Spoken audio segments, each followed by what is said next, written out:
Imagine, if you will, someone presents to you an ultimatum. $1 million in exchange for the life of someone you don't know and will never know. Now, I know this is an unrealistic proposition and it's hard to believe, but depending on who you ask and what sort of conditions affecting the frontal lobe, their moral decision making can be altered. Today I'm going to dive into 3 different conditions that affect the frontal lobe of our brains and in turn affect the actions we carry out. The frontal lobe of our brain is our body's control center, and it's located behind our forehead, and it plays a crucial role in impulse control, reasoning, and moral decision making. Reports by doctors, psychologists, and mental health professionals explain how these conditions, diseases, and injuries can cause a person to make impulsive and irrational decisions. First, I'd like to discuss how drugs and alcohol can impair the brain's ability to make decisions and being able to differentiate right from wrong. Second, I will talk about mental health and how it can disrupt the decision-making regions of the frontal lobe. And finally, I will explain how a traumatic brain injury can change one's ability to make proper, sensible decisions that we all may take for granted. When a person becomes addicted to drugs and alcohol, a chemical is released, dopamine, and it signals a feeling of reward or pleasure. Dopamine receptors that regulate the frontal lobe controls urges and self-control. In an online article on kbc.org, Dr. Nora Volkow states that a dismissal of addiction as just a problem of self-control ignores the fact that for us to be able to exert self-control, we require the proper function of the areas in our brains that regulate our behaviors. Constant substance abuse can lead to a reduction of these receptors. If addiction is treated early enough, the brain can heal and grow stronger.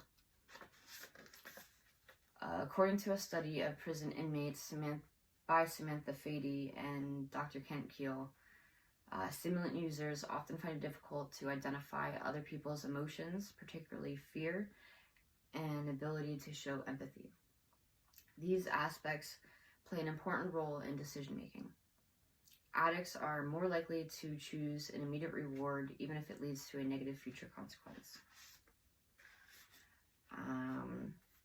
Similar to addictive disorders, anxiety and depression often leads to poor decision making by disengaging the neurons in the frontal lobe. A 2016 study published in the Journal of Neuroscience found that anxiety suppresses and weakens the general spontaneous activity of neurons. In the study, there was 2 groups of rats that were monitored as they performed a decision-making task and were rewarded when they made the most logical choice. And they found that these conditions actually caused brain cells to turn off.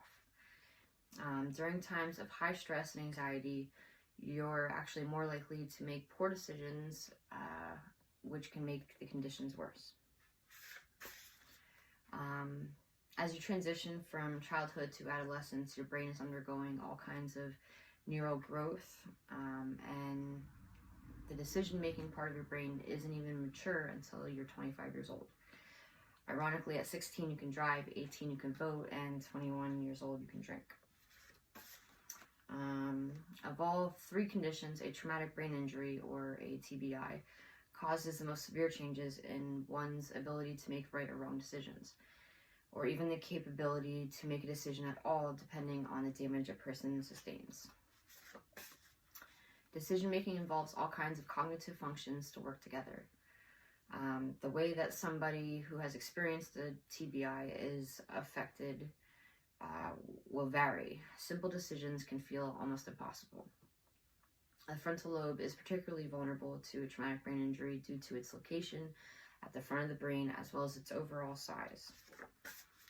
Executive functions like motivation, flexible thinking, multitasking, organization are all complex skills that require advanced cognitive abilities within the frontal lobe. So as I touched on different conditions that affect the frontal lobe, I hope it's a little bit easier to understand how so many different people's decision-making abilities can be distorted, leading to all kinds of seemingly irrational behaviors. First, I explained how addiction can lead to a vicious cycle of poor decision-making. Second, I discussed how one's mental health can play a crucial role in healthy choices. And finally, I went into detail on the effects of a TBI and how it can affect seemingly simple decisions. The frontal lobe really is the control center of our body, and when these conditions are applied, there's no telling the possibilities of the outcomes from the decisions that humans can make. So next time that you're faced with an easy decision or a moral, unrealistic proposition, just remember that there's so much happening in our frontal lobes, and if you're lucky enough to not be affected by any of these conditions, do the right thing, be a good person, but also remember that not everyone has the same clarity that we expect everyone to have.